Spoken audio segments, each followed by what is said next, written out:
All right, everybody, welcome to a Thursday edition of Locked On NHL from Locked On Avalanche. I am Chris Maselli, with me as always from Locked On Lightning, Mr. Adam Denker. And on today's episode, Reverse Retros version 2.0 are out. Are there teams that got it right this time that maybe didn't get it right in version 1.0? Adam and I are going to give you guys our top five, what we feel are our top five. And then because it is Thursday, it's Power Ranking Thursday, so we have to get to all the power rankings, which are very fun right now because there's a lot of movement early in the season. So this is when it's fun doing power rankings because they're all over the place. Later on in the year, they kind of settle down a little bit, but right now it's just those teams that get off to a hot start shoot up the rankings, and the teams that don't obviously fall. So we'll talk about all of that. But first things first, thank you for making this your first listen of the day. That is always appreciated. You can follow us on social media, obviously over on Twitter, especially on YouTube. Subscribe to our YouTube channel and get notified whenever a new show goes live. All right, man. Let's start with the retros because that's the big news for Thursday, and they did it again. I wonder. I think a lot of this was because the first ones came out and it was in this shortened season and they didn't get as much use out of them as I think they really wanted to. So instead of just rehashing those again, I feel like they just did it again. I mean, it was successful. It was fun. Some teams just threw in the towel, like the Islanders, and other teams like knocked it out of the park, like the Avalanche. So they gave everybody like another go round of it. And what's your overall take on what most of these version 2.0 of the reverse retros are looking like?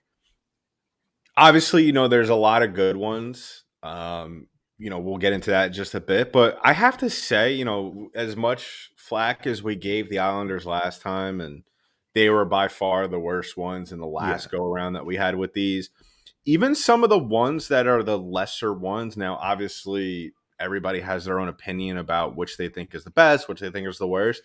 Even the ones that are probably, if you had to rank them last, I still think like they're pretty good. I think this time around, I think like you said, with the shortened season, they didn't really get a lot of use out of the reverse retros. But I think now that was kind of like more so of a test run for the league and kind of seeing what kind of response they were going to get out of this. And you know what, other than the only one that I'm really going to kill right now, and even this one is still kind of good. And I mean, me, Chris, I'm very critical of their uniform already, but even the Kraken one, even though they obviously this is only season 2, it's really nice. I don't think there's really a bad one that you could really knock down out of all of these.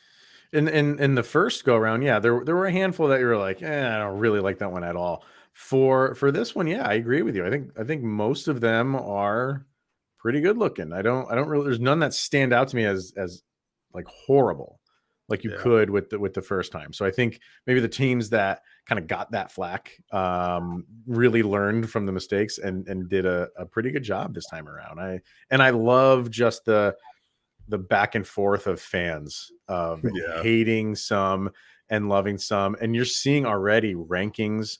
And I saw one, I think it was the Athletic ranked the worst as Toronto.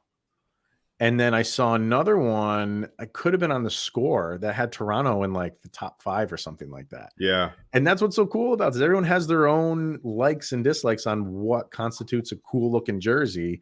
So you're getting a lot of back and forth. So why don't we kind of dive into our top 5? We'll go through these, kind of quickly so we can get to our team power rankings like we do every Thursday. But start at number 5. We'll go one at a time, and then you can we'll get to our number 1. What do you got for your 5th favorite? My 5th favorite probably is gonna be Washington's. Always been a fan of the Eagle. I think really they should bring that back as their full-time logo. For my 4th, I would probably have to say the Kings. Who doesn't love the crown? That's getting a lot of pub. Yep. And my 3rd is the powdered blue Canadians one. Was very surprised by this. I was a huge fan of their reverse retros from last season. Yeah. And I kind of figured they were going to kind of pull a New York Islanders and kind of just revert back to the same one. Yeah. And no, they went a step further with this, and I really love it. And they got a little creative with it as well. It was brought to my attention that the powder blue look is from It's from the '79. Expos. I Yeah, thought it was like a Montreal Expos thing. yeah, and they took kind of like the other way the jersey was sorted out from those late '70s teams. I guess what they took, like how the jersey was laid out. And then 3, I would have to go with the New York Rangers one. Maybe this is just the New Yorker and me. Love the Statue of Liberty. Another jersey I think they should have just kept. And then 2 is going to be the Lightning. I'm not even being biased here, Chris. I think Yeah, man. a lot of Lightning, and we'll talk about this in a bit, but a lot of Lightning fans don't like this jersey. It's very strange to me. And then Okay. my number one, and then I'll stop talking and let you do your thing. My number one, and this might be a surprise to some people, but the Vancouver Canucks jersey with the lumberjack on it. Love it. Love it. Love it. Love it. Yeah. So Those are good. 5 good ones. I have 2 of the same ones that you do. But for me, my fit, and I am not including the Avalanche one in here. The Avalanche one is so divisive between the Avalanche fans right now. I like it. I think that I do wish they kept the Avalanche color scheme, but they went with the Colorado Rockies color scheme, which oddly enough, so did the New Jersey Devils. So both of those teams had the same color scheme, kind of based around the same team. But I do like what they did. Absolutely love that the Avalanche brought back the old number font from their original uniforms, like with the jagged lines, edges and stuff like that. Beautiful addition to that. But I'm not going to include them in the top 5 here. So number 5 for me, Boston Bruins. I love the bear head. I could do without that little like lightning stuff on the bottom of the uniform, but I don't mind it because it's kind of like retro with more like current stuff. Retro with the bear head, current with like, whatever's going on the bottom there. But I like it. I like it overall. 4 Islanders. You fixed it. Yeah, they figured it out. You did what you were supposed to do originally. So that one, I think with the fisherman is fantastic. 3 Anaheim Ducks. You went the Mighty Ducks logo, which everybody loves, and you used your color scheme of today mixed in with the classic Mighty Ducks logo. Who does not like that one? I think the Ducks nailed it twice. I thought their first one was so. I love ugly jerseys, and I thought that one was so random with the duck just like Supermaning out of like an iceberg. I loved it. I have an opinion about that. I'll save it for after you finish your list, though. All right. Yeah. And then number 2 and number 1, we have the same teams, just flipped. Okay. Number 2, I have Vancouver. I think that's just a fantastic that is retro. Like that is the definition of retro. And I have Tampa Bay at number 1, man. Wow. Like I said, I love ugly jerseys. That is an ugly jersey, and it fits. And that just sums up the 90s. Yeah. Like uniforms in the 90s were loud. Like that was the style across sports. Go look at NBA uniforms and jerseys in the 90s. The Grizzlies won that. Crazy. The Grizzlies, the Raptors, not even jerseys, courts. Like the wood on the courts was just the 3-point line was always filled in. Like it was nuts. It was a wild time, and uniforms were wild. And I think the Lightning went off the beaten path, and I think they crushed it. I love it. Well, Chris, I'll just throw it in for people that may not know. I mean, I would have kind of almost been shocked if they didn't go with this kind of design. I mean, it's the Lightning's 30th season, so it only makes sense that they throw it back to some of the original jerseys that they have. But I want to talk about the Ducks one because I feel like this is going to be a very hot topic of debate among our listeners. And please make sure to comment if you're following us on YouTube. Comment below. We want to hear what you say because my thing with the Ducks is that, listen, if you're a hockey fan, how can you not love that old school logo with the duck mask, right? My Mm-hmm. thing is though, I feel like now with this team, it's kind of an easy cop out. It's they had kind of like that other. I don't remember exactly. I think it just said Ducks on the logo part Yeah. of the jersey for a couple of years, and then they brought back what they have now. I feel like now it's kind of lost its luster. Now that we got it back, and then we have the reverse retro from last year, and I feel like everybody has that jersey now. What Yeah. I think that they should have done, and because I remember back to when the reverse retros came out last year, and I saw some conversations on Twitter being had, and it really brought up some nostalgia for me. And I'm curious where you at with this. I wish they could have brought back the Mighty Ducks from like the TV show when the Ducks Mm-hmm. first became a team, and they had the cartoon kind of corresponding with it. They have the Mighty Ducks logo with kind of like, I don't know, some kind of mixture of that with like what they have now, because I think that would have been sick. Believe it or not, before I got into hockey, I just thought I thought the team was based off the TV show when I started, being Well, aware. I didn't know it was the other way around. yeah. Yeah. I don't know, man. I like it. I think it's, you're going retro, like you're saying with Tampa Bay, like you got to go back to the beginning. I kind Yeah. of feel like that's like what the Ducks have to do. That's their history. I like it. I like it. Yeah, and Go ahead. we are ranking our top favorites, but do you have an honorable mention for one that didn't fit in your top five but is just right there, or maybe? And then also on the other side of that, do you have one that is kind of not there that you would probably throw at the bottom of your list? So I'll say this, like, as far as like teams that didn't get it right the first time around, I like what the Red Wings did. I do. And I liked the Blackhawks, the first one. Some people didn't, but I like the Blackhawks. But I really hope those two teams don't play against each other because they're basically the same I was uniform. just I was literally gonna say that right before you got into that, because I was thinking, like, did they just copy off each other They when they were designing did. this? They seriously did. And Chicago just has a little bit more black in the uniform, but It it's the just same. Detroit just looks like the away jersey for the Chicago reverse one. Yeah. That's all it but I that's all it is. but I do like them. I just like that. I think they look good. I don't like Columbus. It's nothing to me. It's just Columbus did this go around what the Islanders did the first time around. It's just their logo on their colors, and I don't know. I don't like anything about it. Calgary's is a little weird. It's like a kid got in there and messed up with the graphic and just turned the lines sideways on Well, the I bottom. think, maybe I don't know. maybe I'm completely wrong, but it has to do, from what I'm actually looking at Wyszynski's article, Yeah, if I'm ranking the missing money. something, tell me. He says, well, he actually compared it to looking like that the Flames are looking like they're wearing a belt from a strip mall taekwondo academy.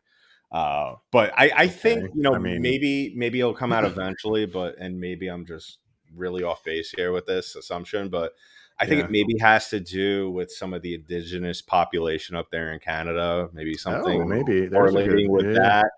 I Okay. mean, if that's the case, I think that's really cool. I mean, That you if know, that is the case, that's a pretty good I call. like it That's just because it's different. That it's just little, weird. It just yeah, it's throws you just off. weird. I mean, but coming from someone who loves ugly jerseys, That's not that's where ugly. you draw the line. No, there's a difference between ugly and not making sense. And right now, it doesn't make sense to me. If what you're saying is true, I'm all for that. Yeah, Obviously, um, I don't like the Flyers. It's kind of basic. it's kind of the same Just jersey. yeah. Um, the Hurricanes, it's okay. I do like Seattle's. I'm kind of going through here one at a time. St. Louis, I really like St. Louis. The yellow, and then just St. Louis Yeah. Blues with the blue note. That's really cool. Vegas, I guess Vegas is glows in the dark. That's cool for all the night games that are played in the Wait, do they NHL. really? Apparently, yeah, they do. Which okay, it's cool in theory, but When what night game are we playing this since year? they're so close to the salary cap, they may not be able to afford the electricity bill. So when the lights So do they're just gonna inevitably go off at yeah. T-Mobile, you'll be So able to see it'll them. be the Vegas against Dallas wearing their neons, and then we can Those don't glow in the dark though, but still, that's the only night game you'd be able to play. Right. Yeah, I think that's Edmonton's cool. Bringing back the oil drop thing, that whatever they call that. That's neat. So yeah, I think overall people did a good job. I'm proud of you, NHL teams. I mean, I still love these jerseys, but I still feel Mhm. like in the obviously you're supposed to do better with what you did last year. Everybody kind of was, like I said, it was a test run. But if you look at Pittsburgh and you look at Minnesota, it's pretty much what Pittsburgh already wears now. And Pittsburgh's is getting a lot of love. Minnesota, I'm pretty sure this is the same jersey they had last year. Minnesota, I think, did the same uniform. They just made a home jersey for it. Because That doesn't count. last time Nope, it was that doesn't white. count. Last time Yeah, around it was white, and this time still around it's doesn't dark. count.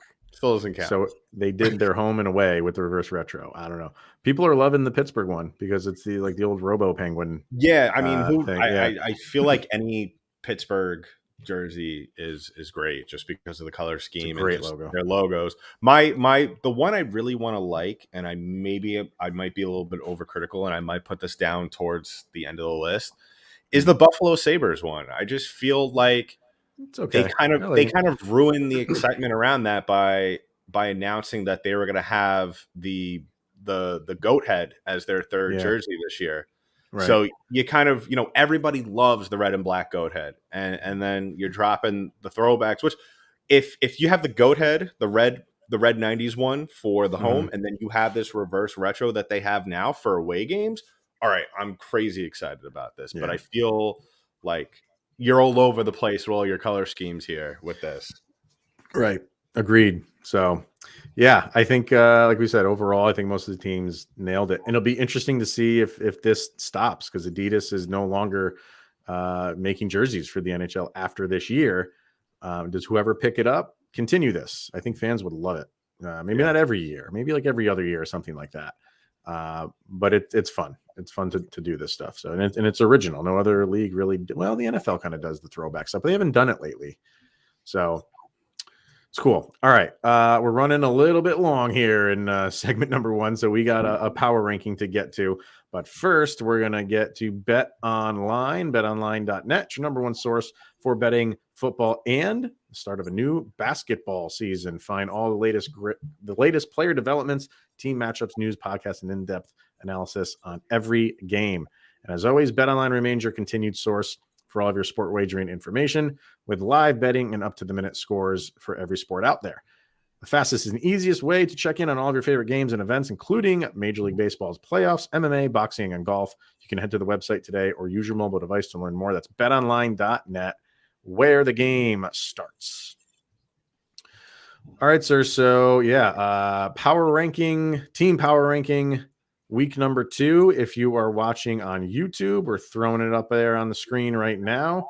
If you are listening at home or in your car, we'll read them off to you. We always do the top 10 and then kind of dive into specific teams. But wow.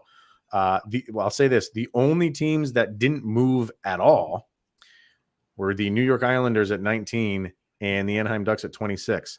Every other team, there was movement.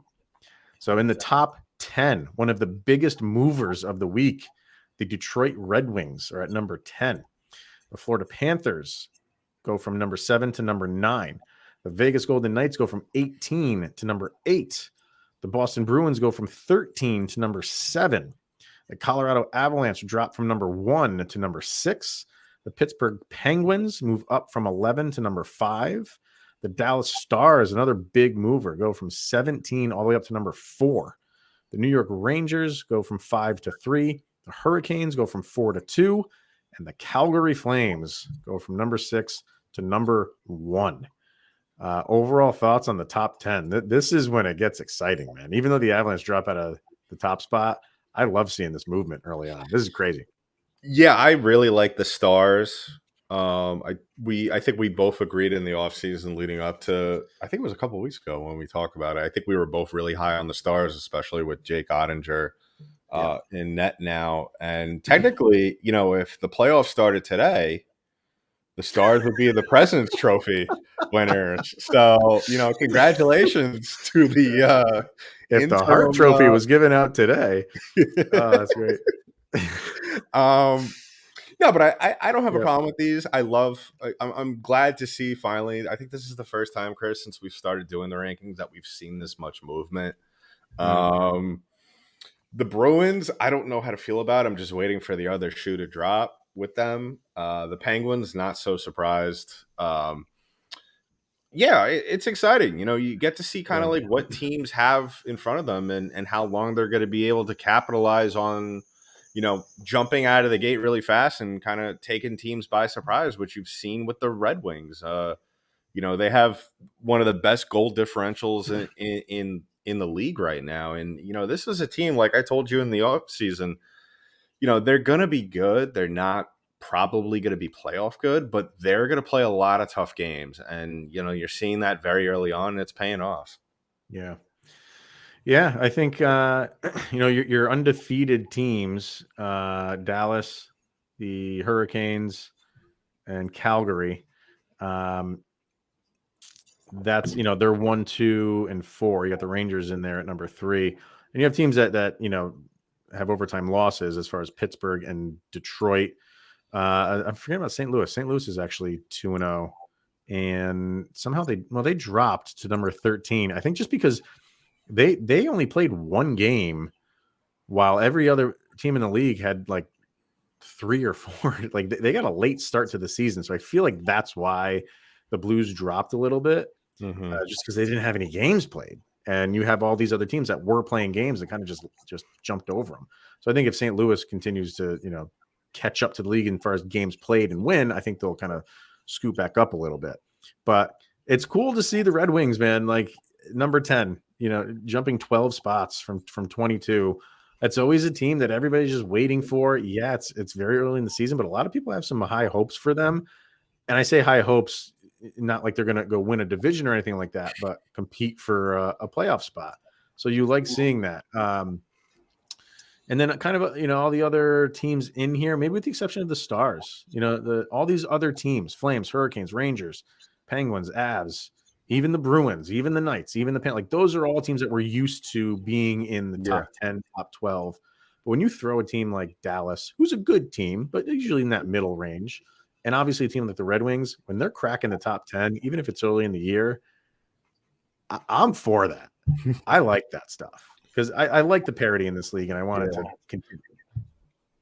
Yeah, Chris, how much stock do you take, or how long do you wait to kind of take a team seriously, an undefeated team seriously? Like, how many games does it take for you to take them seriously until you're like, okay, they're for real? It's not like how many games have they played. I guess in this kind of goes hand in hand. It's more like where we are in the season. Because remember last year, Anaheim was just they were up there. They were hanging tough. They were rolling.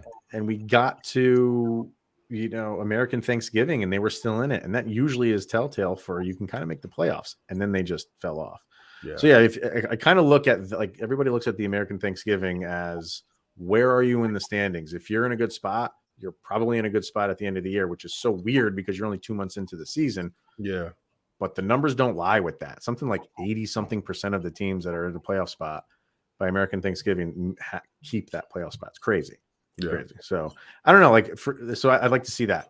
Like, where are the Red Wings by Thanksgiving? Where are the Stars by Thanksgiving? So like if the Red Wings are by like 14 or in the mid teens, right? Are you on the Red Wings bandwagon, or are you being like, we're gonna extend this to New Year's and see how you really are? No, I will stick to my measuring stick for me, at least. You said American Thanksgiving. I'm more so, where are you on New Year's Day? That's when we start taking the team seriously. Yeah, and I think we'll see, because the league is getting younger. Yeah. And a lot of these players that are on a team like the Red Wings, it happened with the Ducks, so they don't have that experience in the league. So yeah, maybe we'll start seeing those numbers change as far as the American Thanksgiving and playoff spots, because teams are so young and inexperienced. So as the season goes on and the trials of a full NHL season might get to these younger players, and you might start seeing them kind of tail off at the end of the year. It's very, very possible. So we'll watch for that. Looking at this middle row here you got a lot of red arrows going down in this middle column here, especially the Toronto Maple Leafs going from 3 to 11. Your Tampa Bay Lightning taking a nosedive. Do you want to talk about it? That's up to you, man. I have a lot. Number to 2 to number 15, by the way, for Tampa, one of the biggest falls of the week. So, what's going on? What's the problem? I mean, I spoke about it to you off air, on air, through text. What's happening with this team, and did I think it was going to be this bad? Do I think they were going to start off 1-3? Absolutely not. But the matter of the fact is, it's the problem is with this team is that it kind of comes with hand in hand with their recent success and everything that's been going on with the salary cap. Really, what it comes down to is this team is top heavy. They've had to let go a lot of their depth players because these guys are really outplaying the current contracts that they have. And, the Lightning aren't going to spend big. They weren't able to spend big on a guy like Blake Coleman or give Yanni Gord the money that he wanted. And Barclay Goodrow as well left. He was traded and then got a huge contract in New York, which is great for him. And that's unfortunate, the situation that we're going to have. And I was very critical of not really the way the roster was set up coming into this season, just because it's the nature of the beast that we're dealing with in the NHL. And what it comes down to, I was more critical of the atmosphere around the franchise. Everyone, you always want to be optimistic going into a new season, especially after going so far and being a couple of wins away from winning a third straight Stanley Cup. And really I was more critical because it's like, you guys act like they're going to be, a contender for the President's Trophy this year. It's like, let's give it a couple of games. And we gave it a couple of games, Chris. And you saw what happened. The only game in which I will say that the Lightning did not look ugly was opening night against the Rangers. Other than that, getting pretty manhandled by the Pittsburgh Penguins, getting embarrassed at their home opener against the Flyers, which was just an abomination of a game. And your only win is against the Columbus Blue Jackets, who were without Patrick Laine. So, there's that little asterisk right there. So, I'm glad I didn't vote, Chris, because I would have put them at 32. And I mean that. I'm not even trying to be funny. I would 100% have put this team at 32. The way they played these last couple of games, and if people want to hear me rant, go to the last episode, because I was in true form. I haven't ranted like that in 2 years. And their next 3 games are on the West Coast.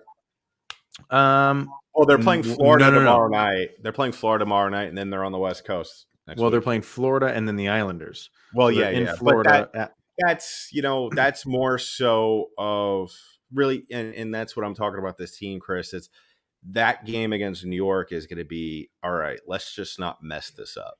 Right. And that's a let's mess this up game, because a lot of the ugly wins last year against teams like the Red Wings and lesser teams like the Blue Jackets at the time, really what it came down to was the Lightning digging themselves bigger holes than they could climb out of. I'm looking at their schedule for November. They got 1, 2, 3, 4, 5, 6, 7, 8, 9, 10, 11, 12, 13 games. Only 4 of those are on the road.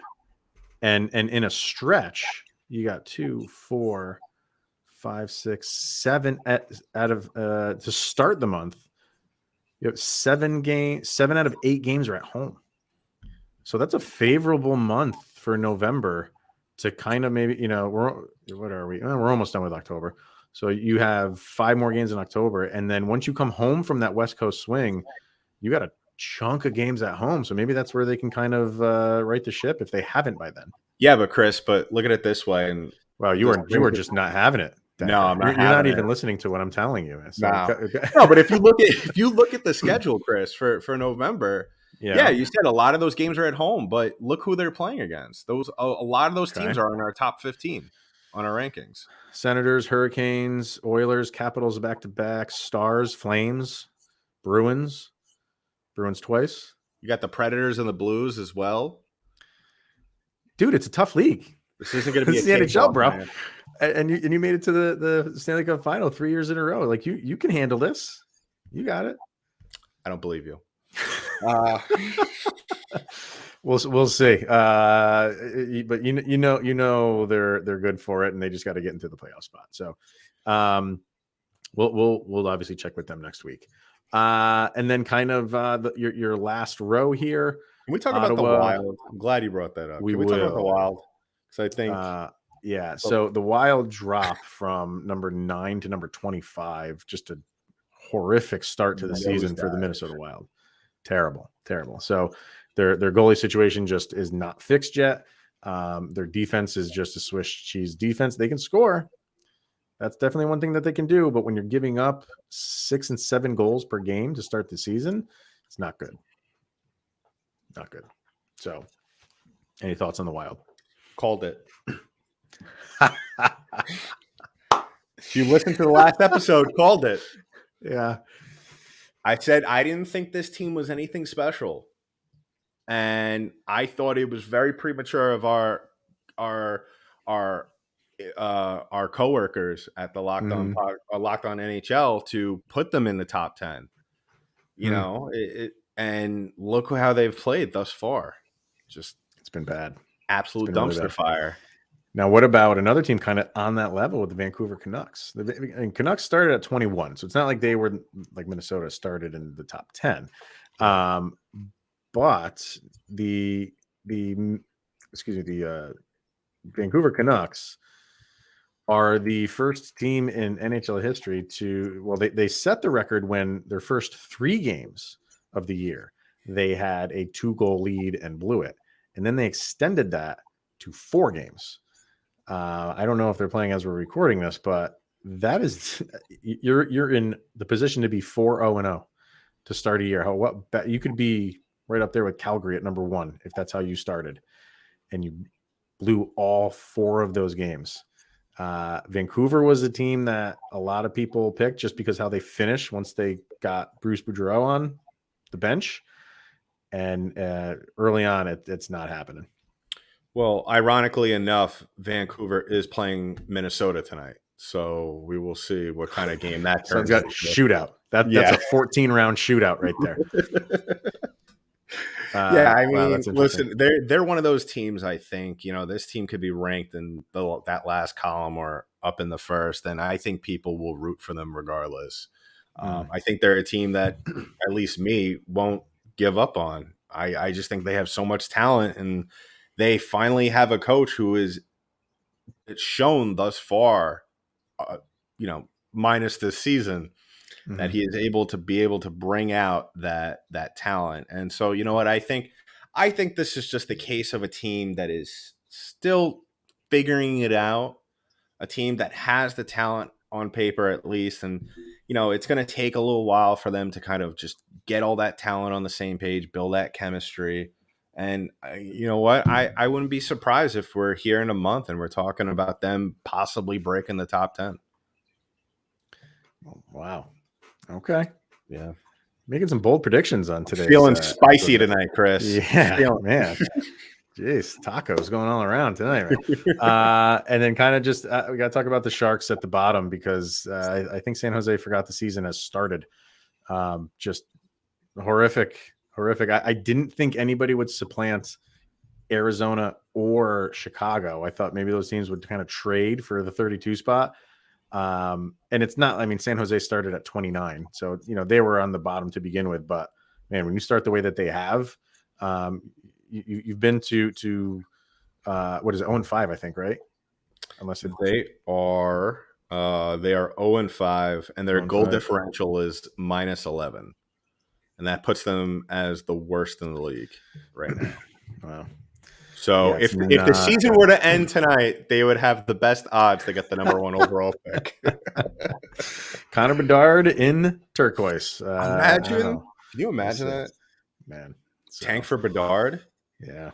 I tweeted that the other night about the Lightning. Just tank for Bedard now. No, you know you got to tweet #Fire Cooper. There you go. Oh my Yeah. Are we there already in Tampa land? Really hope not. Let's maybe if this continues, Oh, maybe jeez. No. That guy is. Oh, great.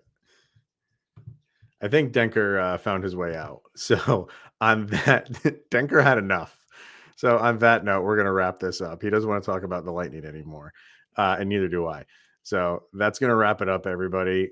Thank you for tuning in to the Thursday episode of Locked On NHL. We'll be back next week. Maybe we'll do a power ranking with the reverse retro uniforms on top of our regular team power ranking. So we'll see. If we can get everybody on board to do that, we will.